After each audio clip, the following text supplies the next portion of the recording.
O meu nome é Raul Silva e tenho, atualmente, 71 anos. Tive 9 filhos. Quando minha esposa tinha 44 anos, faleceu num acidente de carro. E o nosso bebê tinha apenas 10 anos. Algum tempo depois, voltei a casar-me. E agora já estamos juntos há 24 anos. Ela já tinha 3 filhos, então agora temos 12. Certo dia, acordei com uma dor no peito. Levantei-me e fui à pequena casa de banho ao lado do nosso apartamento.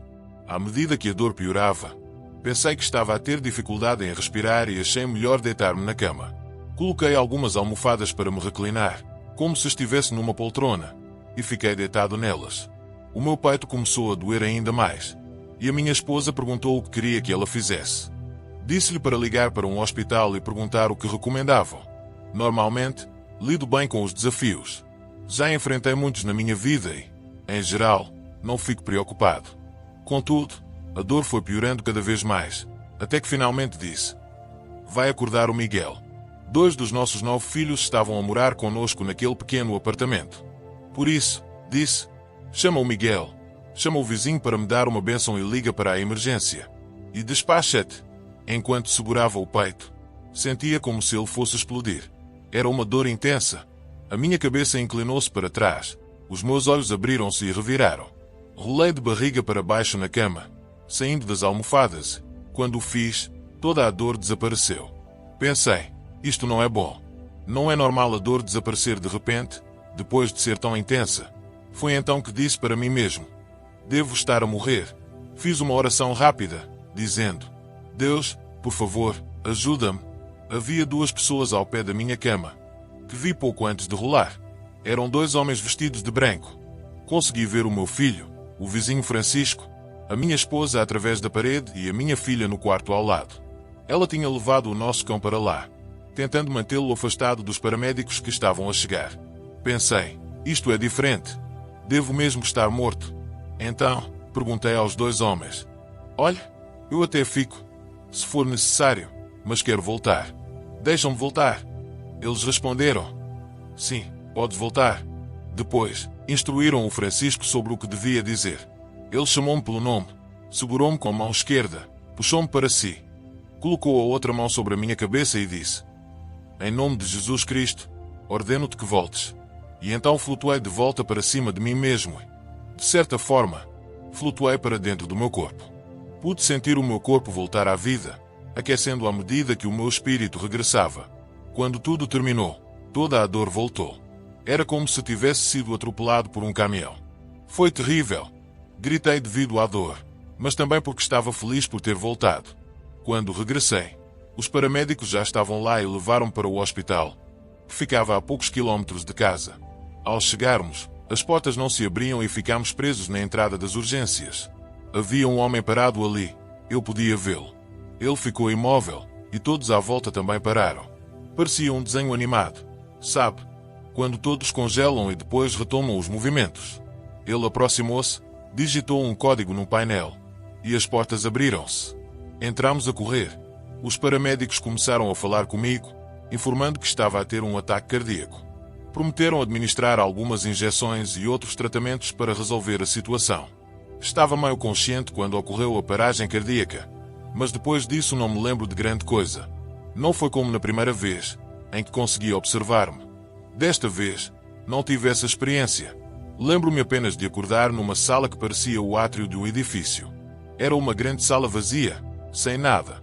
Transmitia uma sensação de confinamento, como se houvesse um limite, mas, ao mesmo tempo, parecia infinito.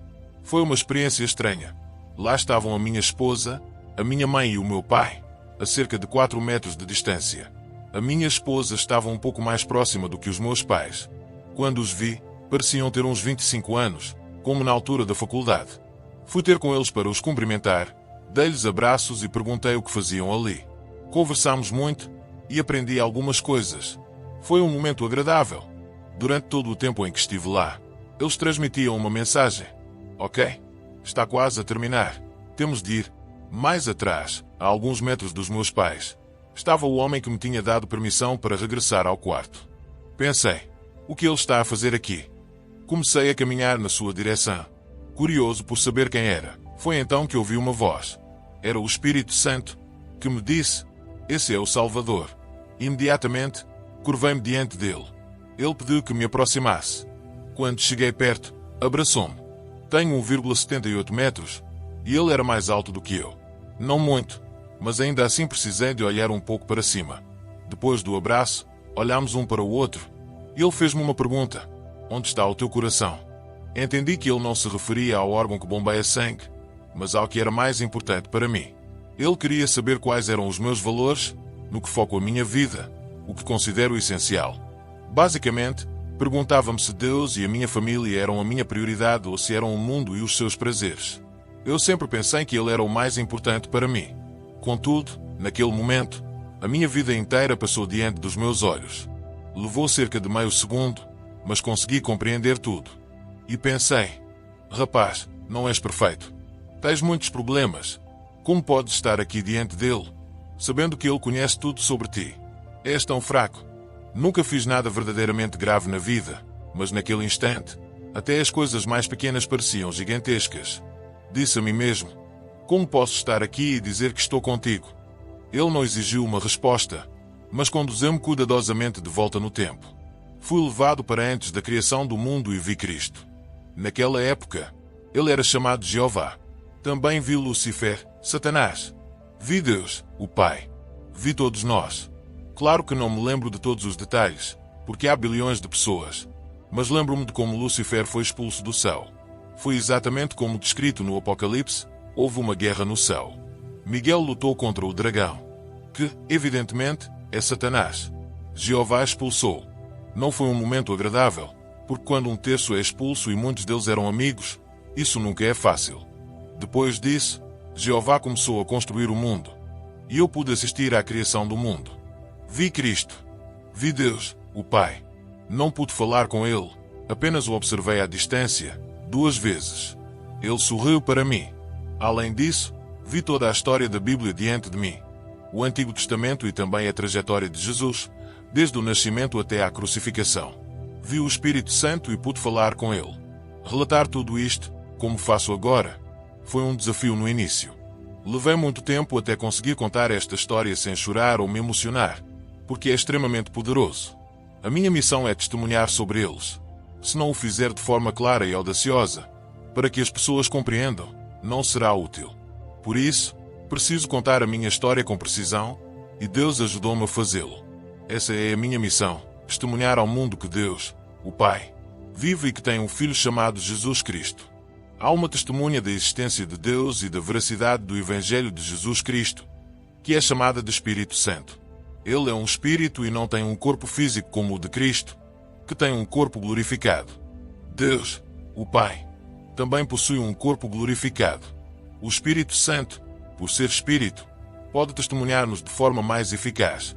Seja como for, essa é a minha missão: testemunhar que as Escrituras são verdadeiras e que, se viveres de acordo com elas, regressarás ao céu e serás exaltado.